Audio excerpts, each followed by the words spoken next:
पहला सवाल ये है कि सर आपकी एक तवील रफ़ाकत रही पाकिस्तान पीपल्स पार्टी से और कई मौके पे आपने पाकिस्तान पीपल्स पार्टी से इलेक्शन जीता। अभी मैं देख रहा था 2018 का इलेक्शन मेरे सामने पड़ा है, मैं उस पर सवाल करूँगा।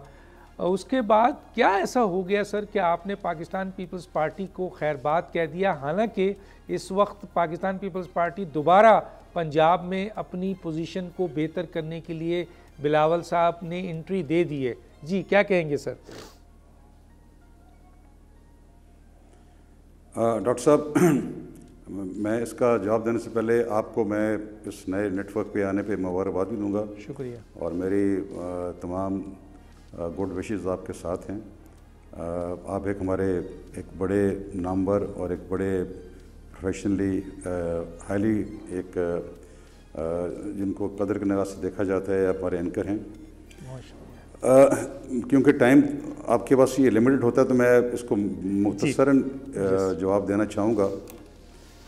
हमारे जो हमारी पार्लियामेंट्री इलेक्टोरल सियासत है, हमारे जितने भी कॉन्स्टिट्यूंसीज हैं जी, उन हर कॉन्स्टिट्यूंसी की अपनी अपनी पॉलिटिकल डायनामिक्स है। पाकिस्तान में इस वक्त 266 कौमी असम्बली के हल्के हैं जब डायरेक्ट इलेक्शन होता है। हमारे यहाँ भी जो मेरा जो ज़िला है, मेरे जो इलाका है हल्का कॉन्स्टिट्यूंसी, उसमें भी यही पोजीशन है। और मैंने यहाँ पे हमेशा एक बात को मद्देनज़र रखा है, क्योंकि हमने इलेक्टोरल पॉलिटिक्स इसको कहते हैं, हमने वोट जाके आवाम से लेना है।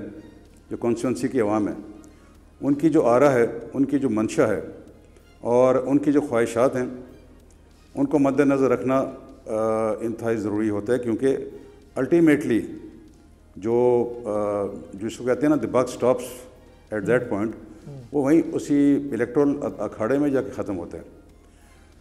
मैंने 2017 में पीपल्स पार्टी दोबारा ज्वाइन की थी, मेरी फैमिली ने, और असद ज़ारी साहब और बिलावल वहाँ पे आए थे, हमारे घर आए थे वहाँ पे जंग में, शाहजूना में। और उसके बाद मैंने अपने आप को तकरीबन 6.5-7 साल के करीब मैंने पीपल्स पार्टी में मैं रहा हूँ। 2018 के इलेक्शन जो है उसकी आपने बात की, तो अब देखें ना, हमारे यहाँ एक और भी ये अलमिया है कि जो बातें हो जाती हैं, जो ज़्यादतियाँ कर दी जाती हैं, उसको हम वक्त के साथ साथ भूल जाते हैं। हमारे यहाँ वो पुराना मकूल है जी, लेट्स मूव ऑन। अब उनको जो ज़्यादतियाँ हो गई हैं, जो नाइंसाफ़ियाँ हुई हैं पहले इलेक्शंस में, अगर उनको आपने मूव ऑन ही करना है तो फिर हमारा ये अलमिया रहा है सियासत का भी और बाकी सिस्टम का भी, हम मूव ऑन ही करते रहे हैं। मैंने उस वक्त भी 1,06,000 वोट, मेरा 1,20,000 वोट था, मैंने 1,06,000 वोट मेरा काट कर दिया गया और 300-400 वोटों से मुझे हरवा दिया गया। मैंने वो जो वोट थे, मैंने वो पीपल्स पार्टी को, उसके जो ओवरऑल काउंट था उसमें मैंने वो डाले। बहुत सारे हमारे कॉन्स्टिट्यूंसीज हैं डॉक्टर साहब, आपके मैं कई प्रोग्रामों में ये पहले भी कह चुका हूँ, जहाँ पार्टियों का वोट होता है, और बहुत सारी कॉन्स्टिट्यूंसीज हैं जहाँ पे ज़ाती ग्रुपिंग्स का वोट होता है। मेरा जो इलाका है और मेरा जो ज़िला है, उसमें पार्टीज़ का वोट बड़ा मार्जिनल सा है, और ये बहुत दफ़ा प्रूव भी हो चुका है। स्टैटिस्टिक्स आपके सामने हैं। वहाँ पे 2018 में भी मुझे मेरे हल्के के अवाम ने कहा जी कि आप ये दूसरा फ़ैसला कीजिए, आप इलेक्शन यहाँ से लड़े। बट मैंने कहा जी मेरे साथ एक कमिटमेंट है, मैंने ख़ुद अपनी की हुई है पार्टी की लीडरशिप के साथ उस वक्त की, ठीक, तो मैंने वो नहीं छोड़ी पार्टी उस वक्त। मैं उसी पार्टी से मैंने कंटेस्ट किया और मुझे उसका एक बहुत बड़ा खमियाजा भी भुगतना पड़ा। कोई फ़र्क नहीं पड़ता, ठीक, मैंने भुगत लिया।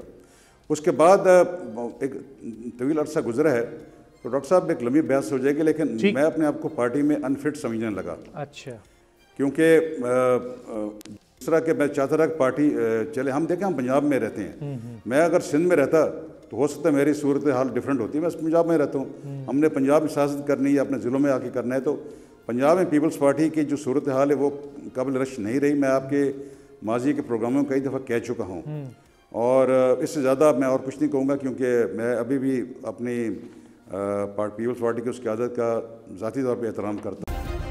सब्सक्राइब करें और बेल दबाएं ताकि कोई खबर रह न जाए।